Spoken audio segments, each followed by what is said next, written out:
Hello, Hey Rob man, Pate. can you hear me? I hear you great, man. How are you? I'm good. I'm in my car driving home. No sweat. This won't be the first one I've done of these with somebody driving their car home.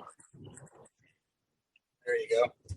Hey, I'm actually in my daughter's car. She had to borrow my car to move into her new house for this coming school year. so she living close to campus? Yeah, she's right off campus. She's living with 3 other girls in a little house. Starting her junior year. So is this her first year living outside of the house, or she been doing that the whole before? She's been on campus up until this point. Okay. So she was in her dorm the freshman year, and then she was in her sorority hall last year. Mm-hmm. That's awesome. That's great. I mean, yeah, because that's tough being it. at home, and college is at home, and there's that decision: do I go off and live in the dorm? Do I go off and stay at the house? I mean, that's kind of a hard place to be sometimes. It is. She's done well with it. I mean, we wanted her to be able to, do college, but that was kind of always the fear of moving to Auburn. I was kind of fearful that none of my kids would want to go to school. They'd all want to go off, and nobody would want to stay here. But she's done it well. I mean, she's combined being with us, when we need her to be, or when she needs to be, with being independent. Well, I want to sort of give you a little bit of a game plan before we get started about what we're going to do. How close are you to the house, I guess? I'll be there in just a few minutes. All right. So, I'll give you prep while we're getting to that, because I don't want to burn all the good stuff while you're, driving. And if you don't have to keep looking at me, if you don't want to look at me, I'm fine. So I want to dig a little bit into your sort of origin story, of how you got to where you are, born and raised in Alabama, Birmingham, how sports has influenced your life, because you've definitely got a different story from most optometrists. I mean, most of us didn't play 4 years in a Division I college football program, so that's definitely different.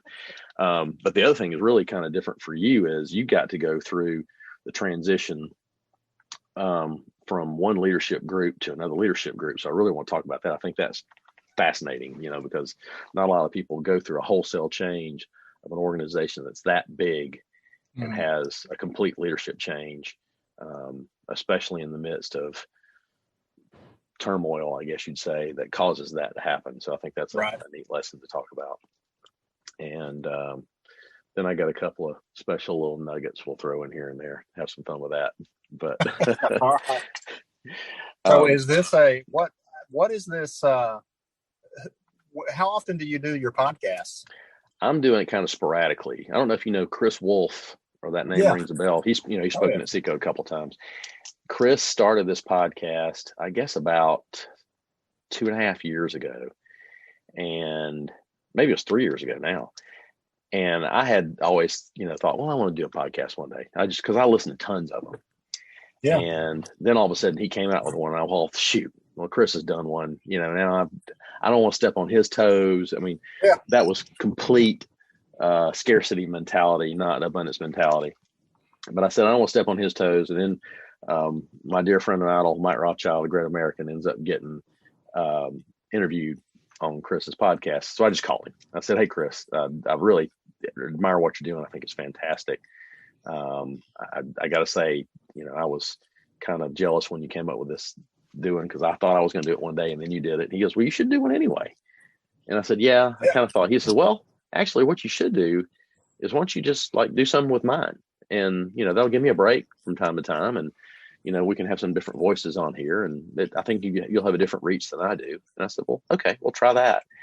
And we've been doing it now this way for about 2 years, and so I'll do maybe a quarter of the ones for the whole year, and he'll do all the rest.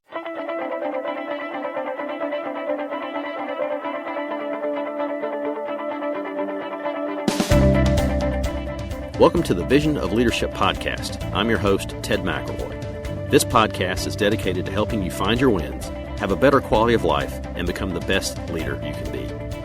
Hey, have you subscribed to this podcast yet? Don't miss an episode. They're worth every single thing you paid for them, which is nothing because they're free. I invite you to subscribe to the podcast by hitting the subscribe button. Give us a rating and a review on your specific podcast player. This helps us with our podcast rankings and makes it easier for people to find us. And as always, please support those who help support us.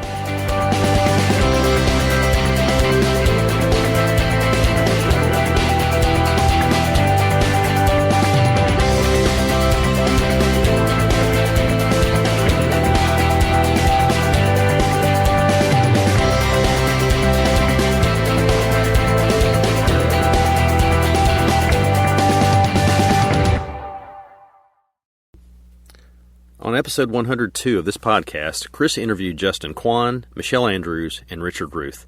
They pointed out that as a profession, we have done a great job of letting our patients know that myopia is not a big deal.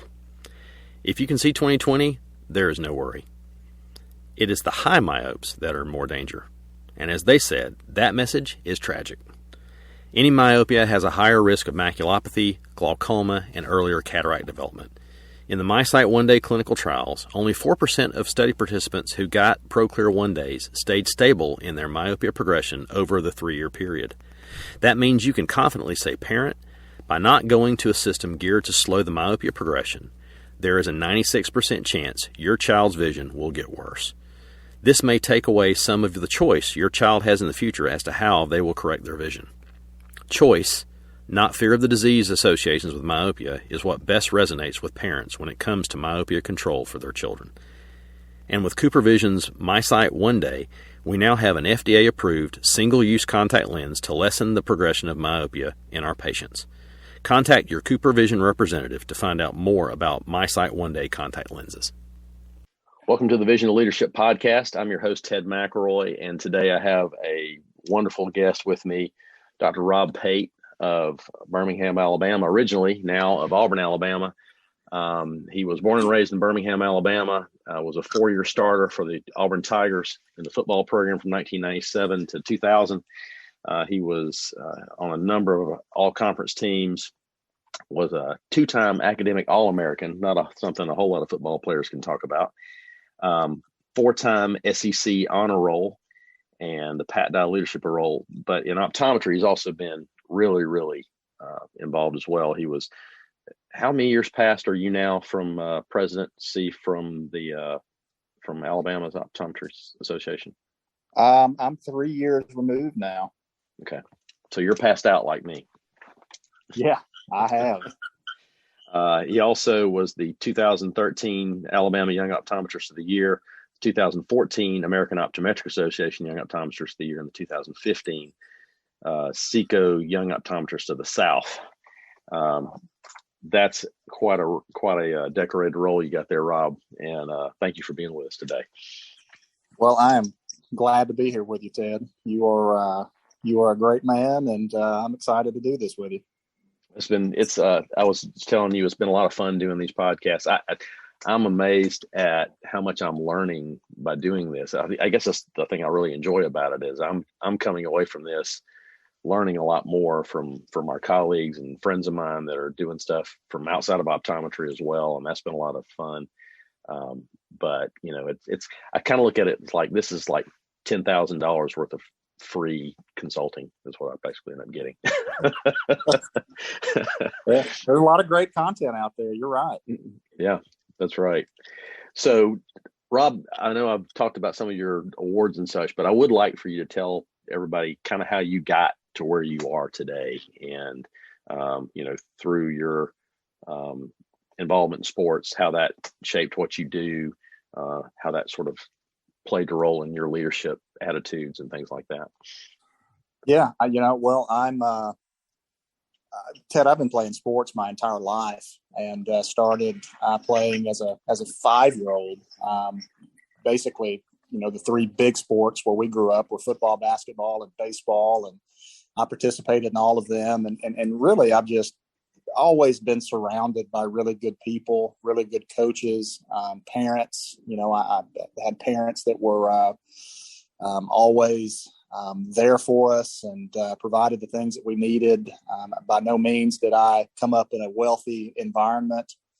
In fact, sometimes I look back at some of the pictures and see some of the people that we ran with as kids, and it's you don't even realize kind of the culture that you're being raised in. But a lot of love and a lot of people that really molded me early on, just to dig for to get the most out of the potential that you had. And so yeah, I mean, athletics it formed the backbone of everything that I do. I mean, I wouldn't be an optometry if it weren't for my time at Auburn and athletics, because that was how I ended up shadowing our team doctor. Was at my time at Auburn, but even with that, I've just had so many people that whether it be at Auburn, whether it be in high school, whether it be even in little league athletics, that just the right people at the right time stepped into my life, and maybe it was a mentor, maybe it was somebody that prodded me more than I really wanted to be prodded at that time, but knew that I had the potential to maybe go a little bit further than the guy next to me.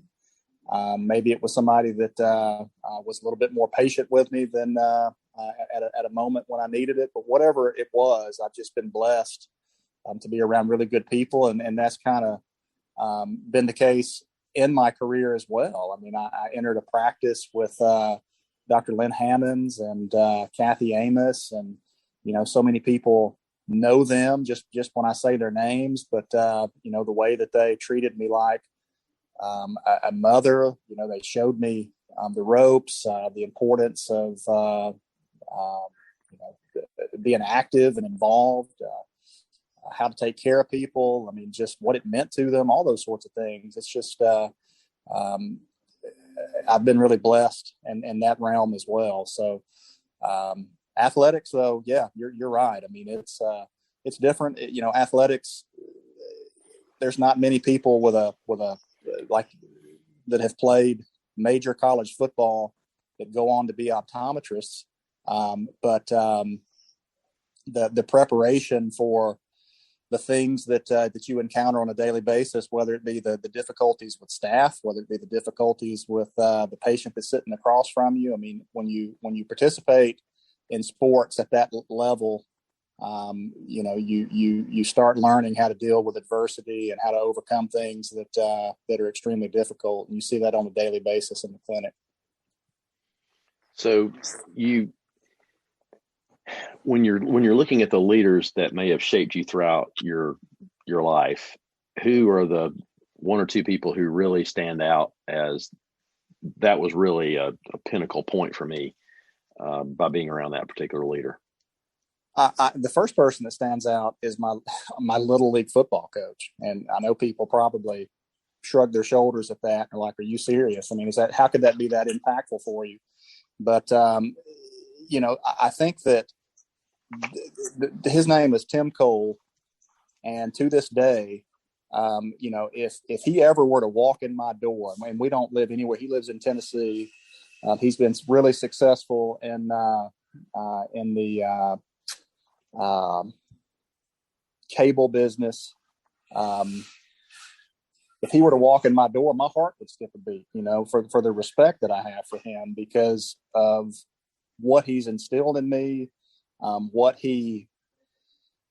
not that he forced me to do things, but he knew that there was a capability in me that maybe I never saw in myself. And so he drew out of me a lot of success and made me dig deeper than I thought I ever could.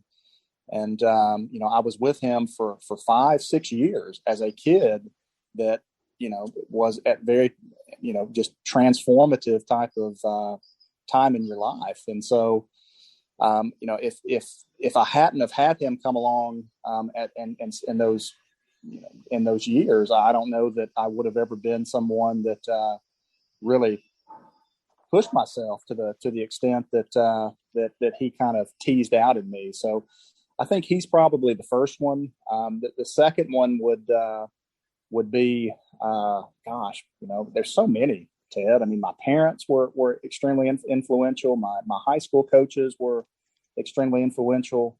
My defensive coordinator at Auburn stands out just because of he was a master at what it was he did at his craft. His name is Coach Bill Oliver.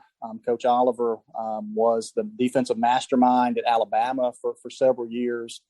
He implemented the defensive scheme where they put all 11 defenders up on the line of scrimmage against Miami and Gino Torretta in the 1992 national championship game. 5 years later, when I was playing for him in the SEC championship game against Peyton Manning, we instituted the very same defense and really confused Manning for a half until he figured us out in the second half. But to be around somebody that was regarded as the best in their field, that had the respect of everybody, whether you're talking offensive coaches, defensive coaches at every level of football, everybody knew that Bill Oliver was the best defensive mind that there was, and he was my coach, and he was building into me, and he believed in me. And to be around that for 2 seasons, because after my sophomore year, that coaching staff was let go because we didn't produce enough wins in 1998. But I got to be around the best, and that only makes you better. And I saw how the best operates. I saw what makes him tick. I saw the level of just the detail that he put into the smallest thing, and have never been around anybody else that was as knowledgeable as he was in football. And that was influential to me and has carried over into other realms as well. One of the things that you went through probably early on is something also most of us aren't experienced with, is the recruiting that must have taken place throughout your high school career. I would have presumed that you had more than one college taking a look at you as you were going through. Yeah, I did. I decided though pretty early on that I wanted to stay close to home, just because I wanted my parents to be able to watch me play. And but also, I mean, I grew up in Birmingham, so I grew up in the middle of the Iron Bowl. I was very well aware of Alabama's history, very well aware of Auburn's resurgence under Pat Dye, and kind of the feud and just the rivalry of those two programs, and what that meant, not just in our state, but what that meant in all of college football. And so before it ever even started with recruiting, I kind of already knew if I had an opportunity to stay in state and play at one of those two schools, that's what I would do. And it was just a better fit for me at Auburn. So, I still heard from lots of schools, and because I made good grades, then I heard from a lot of schools that, Dukes and Stanfords and Vanderbilts and Northwesterns and schools like that had to recruit guys like me. I mean, and I don't know how those schools make it. I really don't, because the rigor, just even in recruiting. I can remember Stanford. Coach Tyrone Willingham was at Stanford when I was in high school, and he came and spent the day at my school, and he came and watched me practice basketball, and he looked over my transcripts, talked to coaches, probably talked to my pastor. I mean, everybody. I mean, he left no stone unturned. Looked at my ACT scores, and he gave me a packet, Ted, that was like, it was like a semester of optics and optometry school. I mean, it was like, I need you to do all this work. I need you to get both senators to send letters of recommendations. We need you to take your ACT score again and bump that up. I mean, every other school was like, we need you on our signing class because we need to elevate our SAT scores. And at Stanford, they were like, we need you to, get this up like several points, And so I just couldn't believe the difficulty that it was to even for a football recruit, where they're really basically just doing everything for you to try to get you into school and help them compete on a national level on the football field, what it was like trying to get into a place like that. So, I wish I could tell you that I was super interested academically, and that I was, I went into it with the forethought that I knew what I was going to do as I was going into school at Auburn. But really, I just wanted to play major college football. And I knew that both Auburn and Alabama and the SEC in general was where the best people played. And so when I had the opportunity to go to Auburn, I jumped on it. So you said that you didn't, I mean, I'm not trying to put words in your mouth. Maybe you didn't apply yourself quite as hard in high school, but how did you make that change in college? Because, I mean, I presumed you kind of knew the direction you were going to go. You had to start getting into your science classes, and they're not just pushover classes. And on top of that, you end up making, 4 years honor roll with SEC and 2 years academic All-American. That's nothing to sneeze at. Well, I mean, I always had pushed myself. It wasn't that I wasn't doing the necessary work and trying my hardest in the academic realm. I mean, and that's part, like I said, that goes back to the people in my life that almost demanded it, and so I'm grateful for that. And so it put me in a position to where I had opportunities that maybe other people didn't. But when that time came, I wasn't interested in, going 1-11 and getting my head kicked in every Saturday at Vanderbilt for the education. I wanted to go and be, I wanted to play for an SEC title. I wanted no offense, Commodore fans. No offense, Commodore fans. Well, the reason I say that is because my host on my official visit to Vanderbilt told me that very thing. It was like, hey, look, you can come to Vanderbilt and you can get the best education in the South, but you're going to get your head kicked in on Saturday. But and so they were very aware of kind of what the trade-off was, and so was I. But I was kind of the opinion, kind of like I am with public school. I'm an advocate for public schools because I think that you can get as much out of an education as you're willing to put into it. And whether that's a school with minimal resources or that's a school with every advantage that you can possibly get. And so, I kind of had that same opinion of the schools at Auburn and Alabama, even though Auburn is a much better school than Alabama. I mean, that's just a given. I mean, we all know that. I think that's well known throughout academic circles, but and I'm just kidding, but my decision was based solely on what my football experience was going to be like. I felt like I could make the most academically out of wherever I went. And, all of these schools, you can proceed down a career path of your choosing if you apply yourself. And so that was kind of my thought process going into it. And I went into it, Ted, thinking I wanted to do physical therapy. I did not go into it thinking that I wanted to do optometry, even though I had benefited greatly from optometry in my life as a very nearsighted myope, up in the -7.5 range. I had a spare set of contact lenses on the sidelines for every game I played in.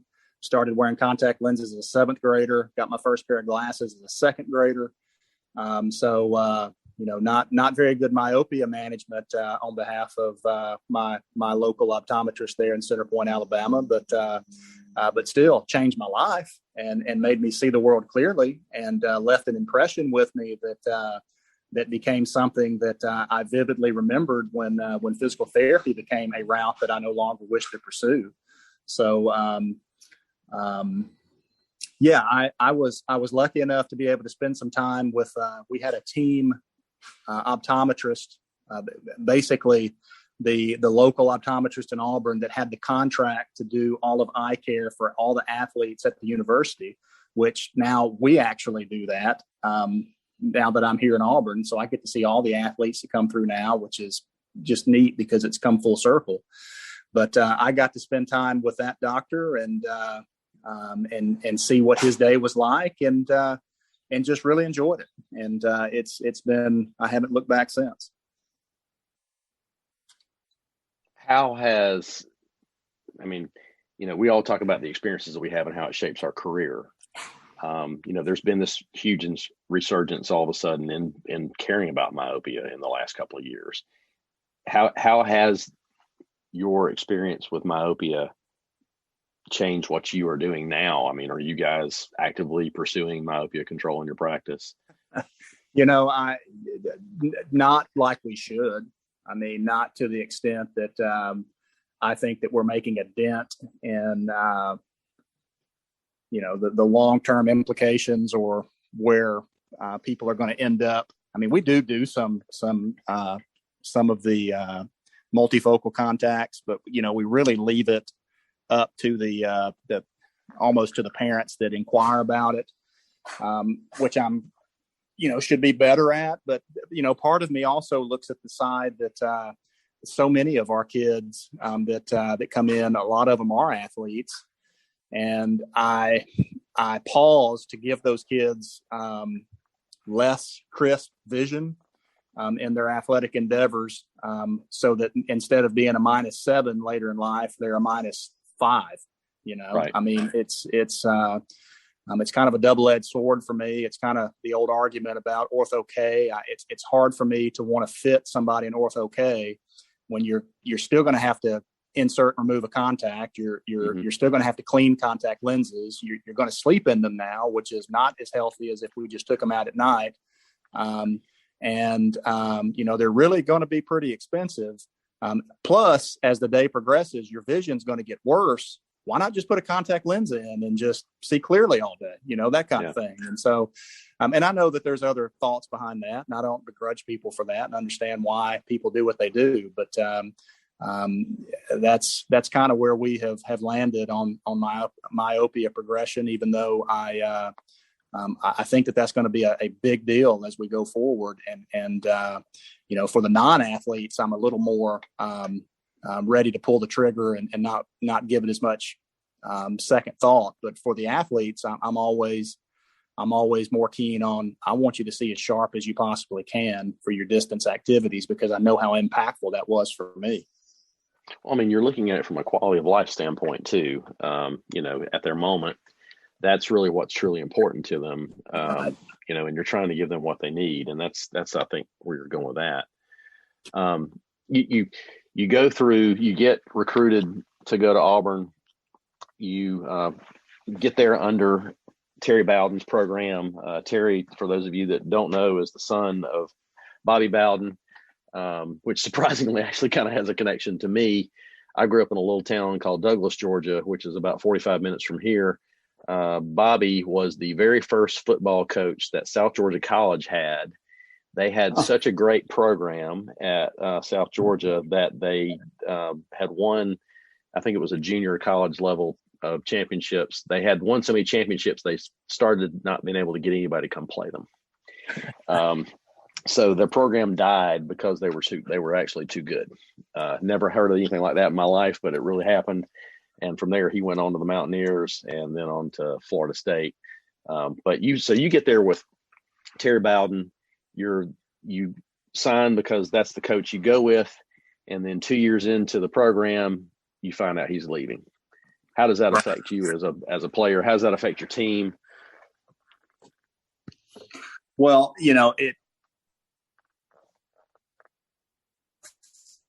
and me, it wasn't as about Coach Bowden, even though I'm a huge fan of Bobby Bowden and think that he has lived an incredible life. And I saw what he just had, a terminal diagnosis with pancreatic cancer, and we just wish him the best. And I've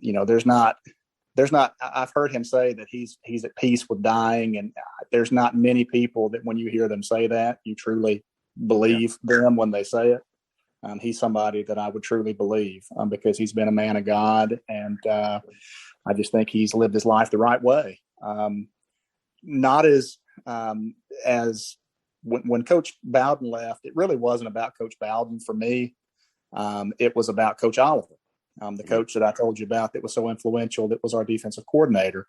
That's the reason I went to Auburn, was because of him, was because he saw where I fit in the defense.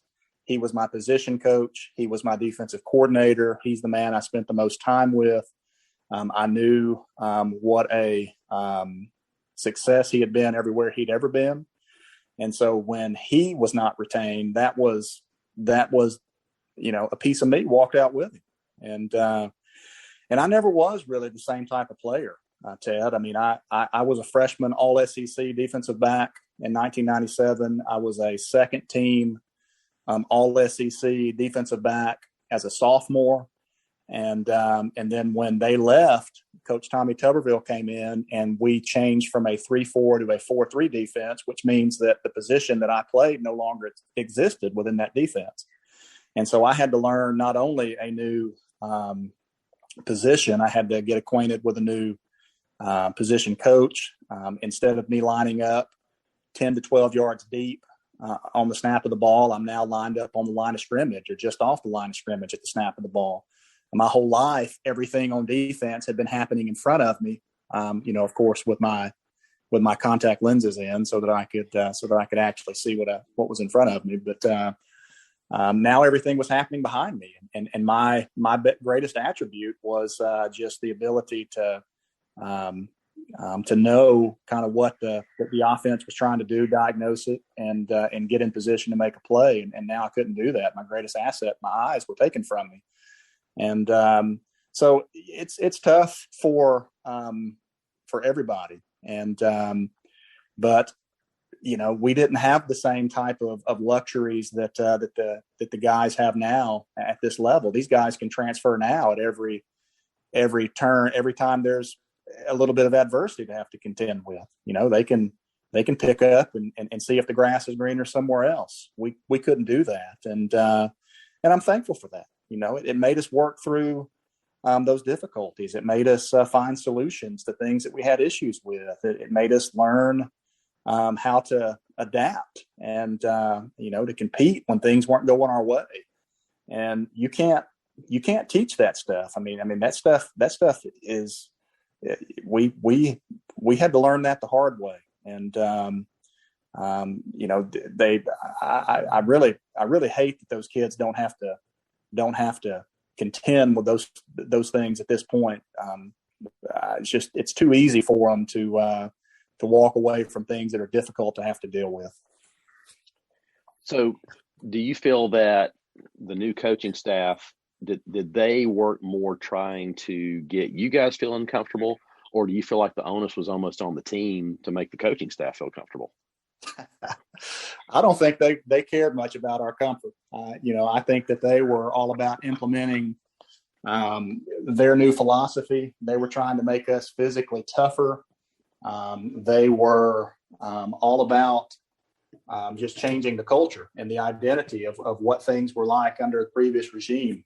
And in a lot of ways, they were right. We needed it. We had become soft. We were a team that had lost 8 games, and that with how much college football means in this part of the world, that's just not acceptable. And we were coming off of being 1 point shy of being the SEC champions the previous year. And we lost that game to Peyton Manning 30-29.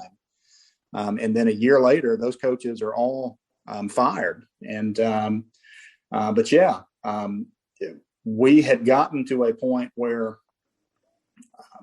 some things needed to change from a toughness standpoint, both physically and mentally.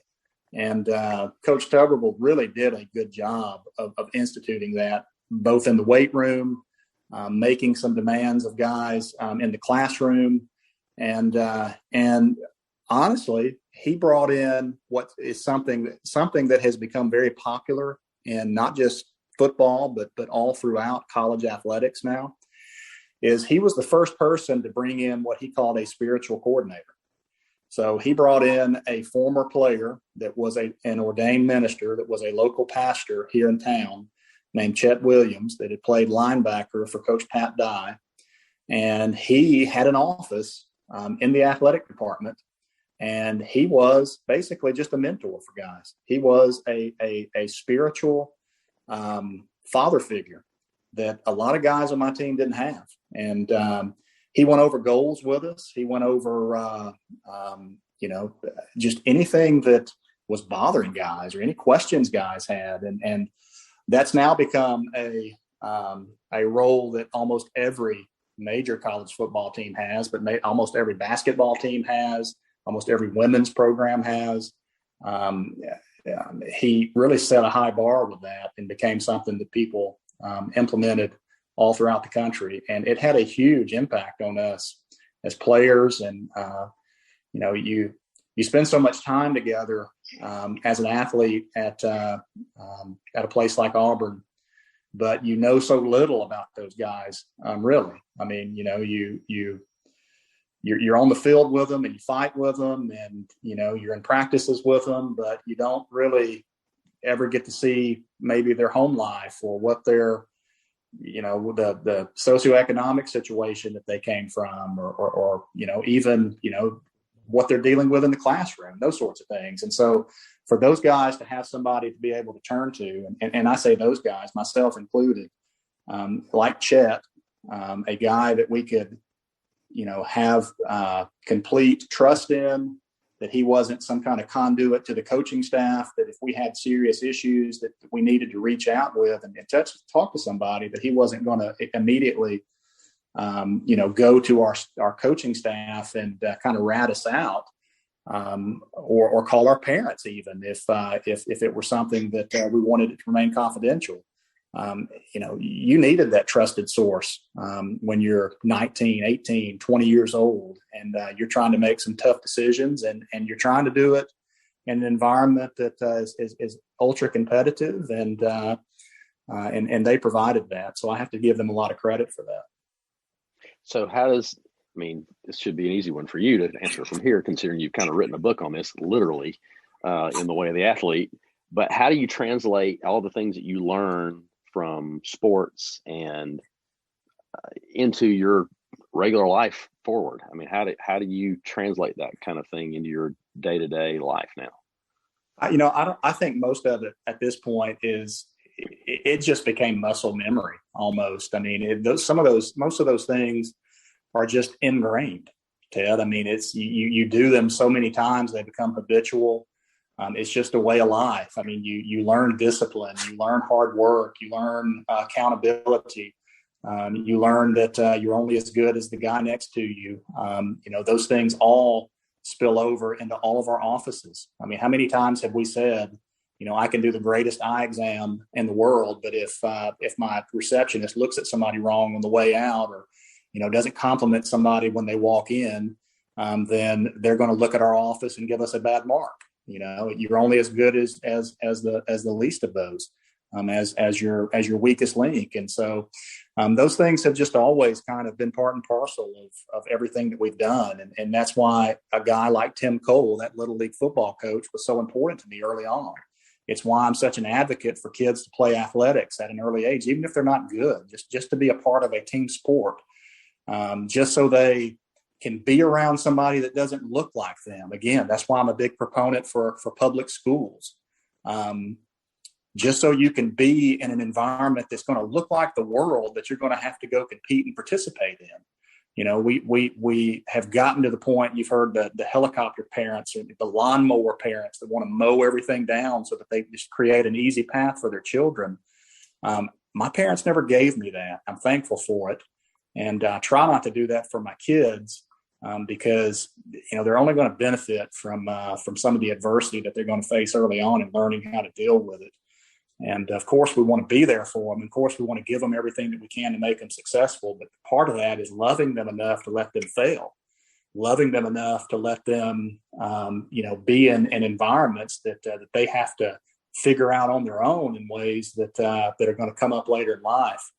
And I think that's what athletics did for me in many ways. It provided the core of everything that I am. It gave me. So it kept me out of so many valleys in life, just by doing the core principles that they demand of you. Now, the one thing that, and I write about this in the book, that athletics did not give, it did not give any of me or anybody that I've ever played on teams with truly the ability to feel like you could fail and that be okay, that you could be vulnerable, that you could show weakness.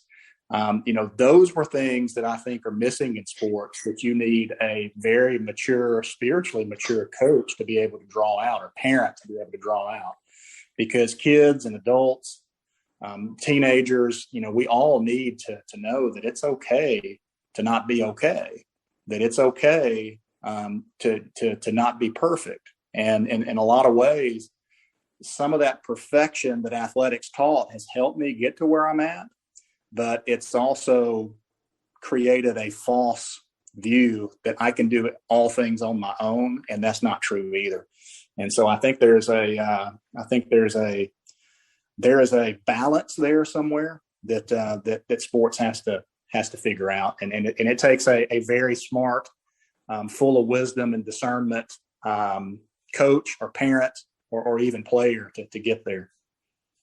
Do you think that is still the case in sports today? Is it worse? Is it better? How do you see that in today's? I think it's still the case. I mean, I just think that, you can go to any sporting event and you can watch, and it doesn't have to be a sporting event. In fact, on vacation last week, I was at the swimming pool and I saw a dad with son, and the son was playing with a brother. And, every time they kind of touched each other, one of them started whining, and he hit me, he scratched me, he touched me, that kind of stuff, which I know is completely annoying. And I'm sure I've snapped at my kids many times. I have 5 kids. And so I get it as the dad.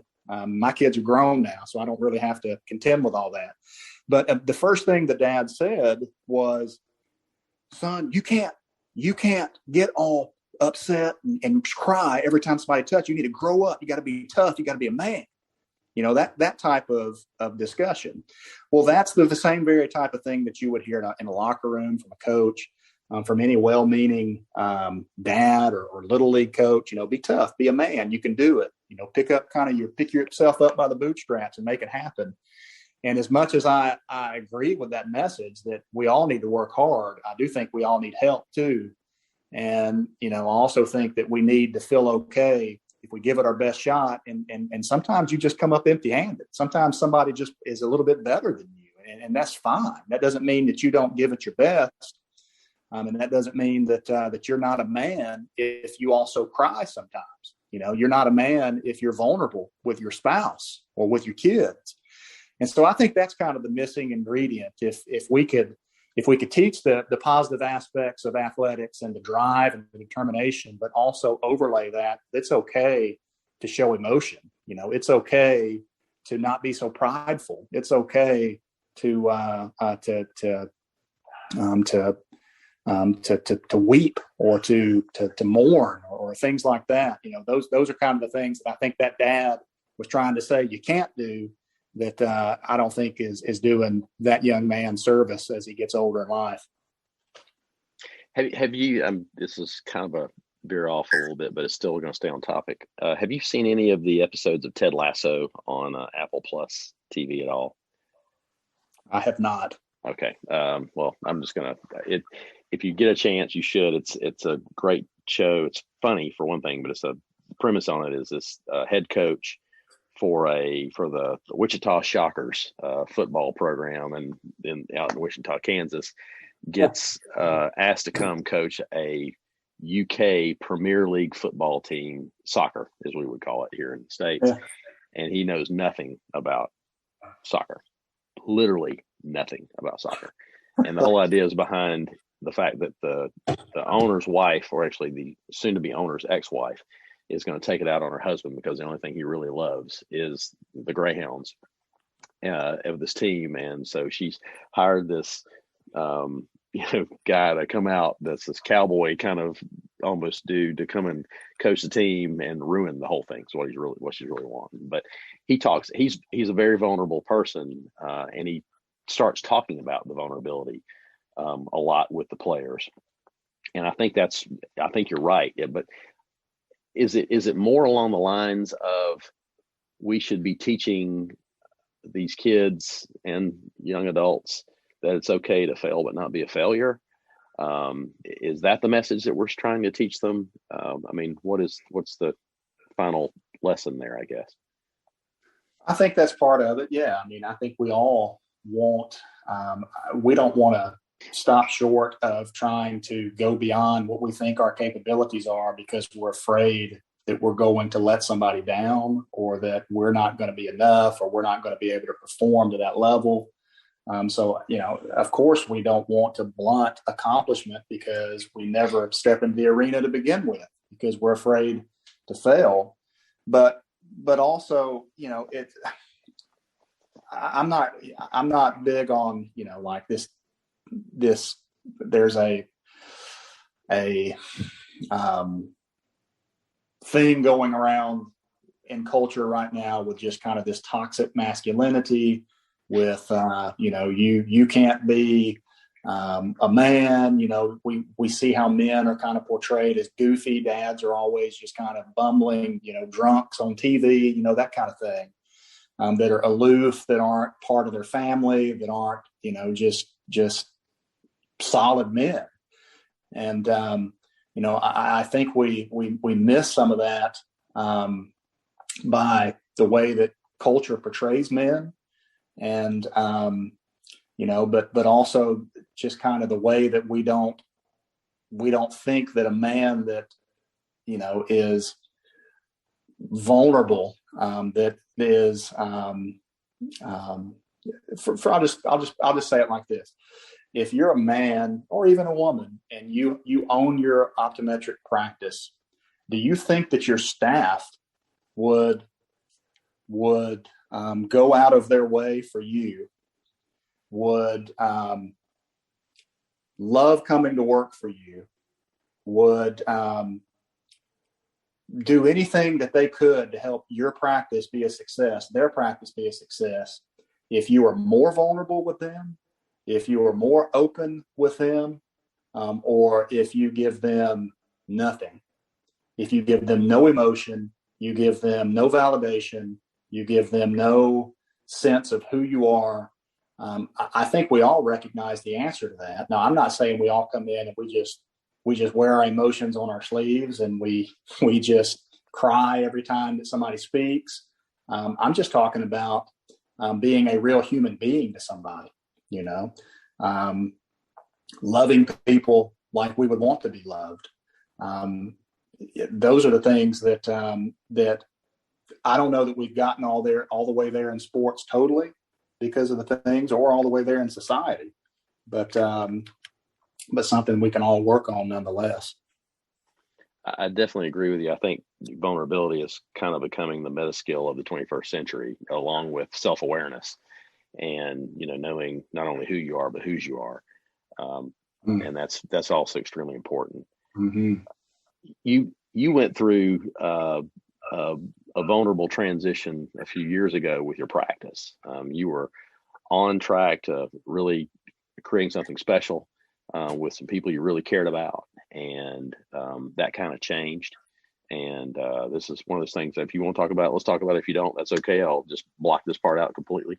But you kind of went into something to build something, and you came out with basically just what you started with. You didn't really lose any ground, but you didn't gain any ground either.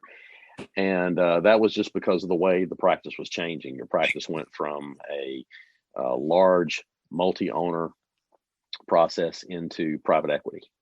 And, you've been very public about your thoughts on how that's affected our profession. We haven't had a lot of people to talk about what it felt like to go through that. So what was that like going through all that for you?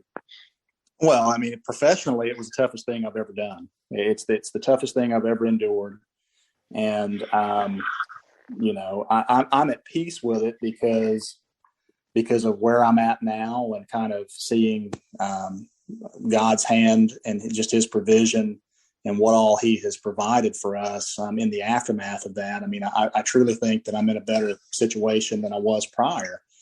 But at the time, there's fear, there's anger, there's just, you don't really understand the premise that giving away ownership to private equity and people that you never meet, how that is good long-term for your profession. How are less optometrists owning their practices better for optometry, or better for our patients in the long run? Nobody will ever convince me that it is in any way. So, I had just bought into our practice. Like I said, we were the first company in Alabama, probably one of the first in the Southeast to get purchased by private equity. We got bought back in 2015, and I was grateful that I had become an owner, so that I was able to actually make some of the money back that I'd invested into the company. But it was so disheartening to see kind of the value that they put on young doctors compared to our older colleagues. They really came in and, for more or less, they were just buying off the older doctors to let them ride off into the sunset with a retirement that they never anticipated. And they were going to cut the pay of the younger doctors in a case like mine by nearly 50%. And I just couldn't do it. I had a family of 5. We had anticipated kind of the income, the revenue stream that I had already had.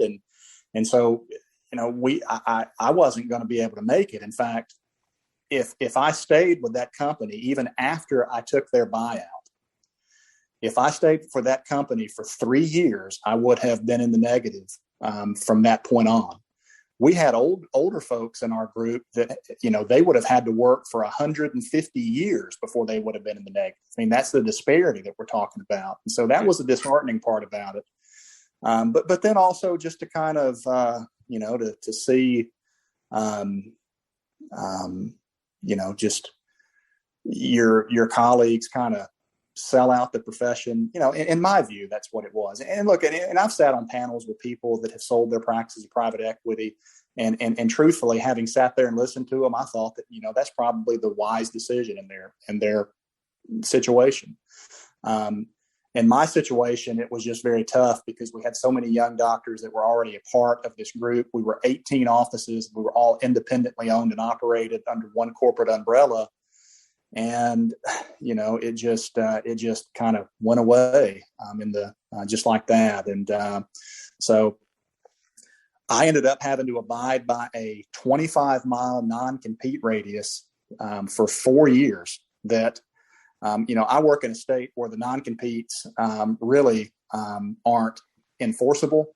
But at the advice of my attorney, he told me that this company was going to make an example out of me, and that whatever my buyout was, it would end up in his bank account defending me in court. Even though I would win the case, I would walk away with little to no money from the transaction. So I decided to abide by the non-compete, and I drove 2 hours every day one way from Birmingham to Auburn to start practicing in another independent office. And I'm there to this day. And we've grown to a second office now here in town, and we have 4 doctors in the office, and it's great. I mean, I'm grateful that office was not ready to absorb me that quickly, because I made that decision pretty quick, and honestly had to get to Auburn before the private equity group did, or else they would have blocked me from my non-compete. So that had a lot to do with it, and why I decided to commute until my family could move down. But it's been a blessing. The practice that I'm in now, it's a lot of great doctors, a lot of people that really love on people in the community, treat people well, and practice to the full extent that we can. So we're in a great place, in a great spot. So, Rob, I really appreciate your time today, and this is a great thing. If there's one thing that you would want to leave our audience with, if you could pick a billboard, and that would be what you had to leave it with, that everybody had to drive past that for the rest of their life, what would it say? Oh my gosh. Well, from an optometric standpoint, and from somebody that really gave everything that I had for the profession at the expense of my family and my marriage and my kids, I would tell people to prioritize correctly, to know what should come first, and to major in the things that matter. And, for a long time. And I think that was, again, some of the athletics in me, with just trying to go, be the best, you can do all things. I don't really think you can have a balance. We talk about balancing work life and home life. I think that your life should be so much more in the direction of your family and your home life than it should be your work life. And it took me a while to understand that. But my countenance, my soul, my spirit, my family, we are healthier because I have a healthier identity and outlook on work. And as important as our profession is, and I love it, and it's evolving, and people are able to do so much more, and it's been so good to our family, and I fight for it, and I talk to legislators about it, and I love serving with guys like you to be on the forefront of education and just new technologies and things that just help people. I want to be there for my family to a degree so much higher than I can even expound on, more than I want to help my next patient. And so, I think that would just be what I would want people to remember, is to make the right choices with your time, and, with your talents and your treasure, because we can't take any of this stuff with us when we go. But our kids are never going to remember any of the things that we ever bought for them, but they remember every single thing we ever did with them. Our spouses are the same way. And so I just challenge people in that, not to belittle their practices, or to run from them, or not be the best at what they are, and dominate their community and their region. I hope everybody does all of that. But I want them to do it with the right heart and spirit, and do it with their families, getting more of their time than their office managers. I don't think I can say that any better, Rob. Thank you. I appreciate your time today, and look forward to seeing you in person again real soon. Same here, Ted. I appreciate the time, man.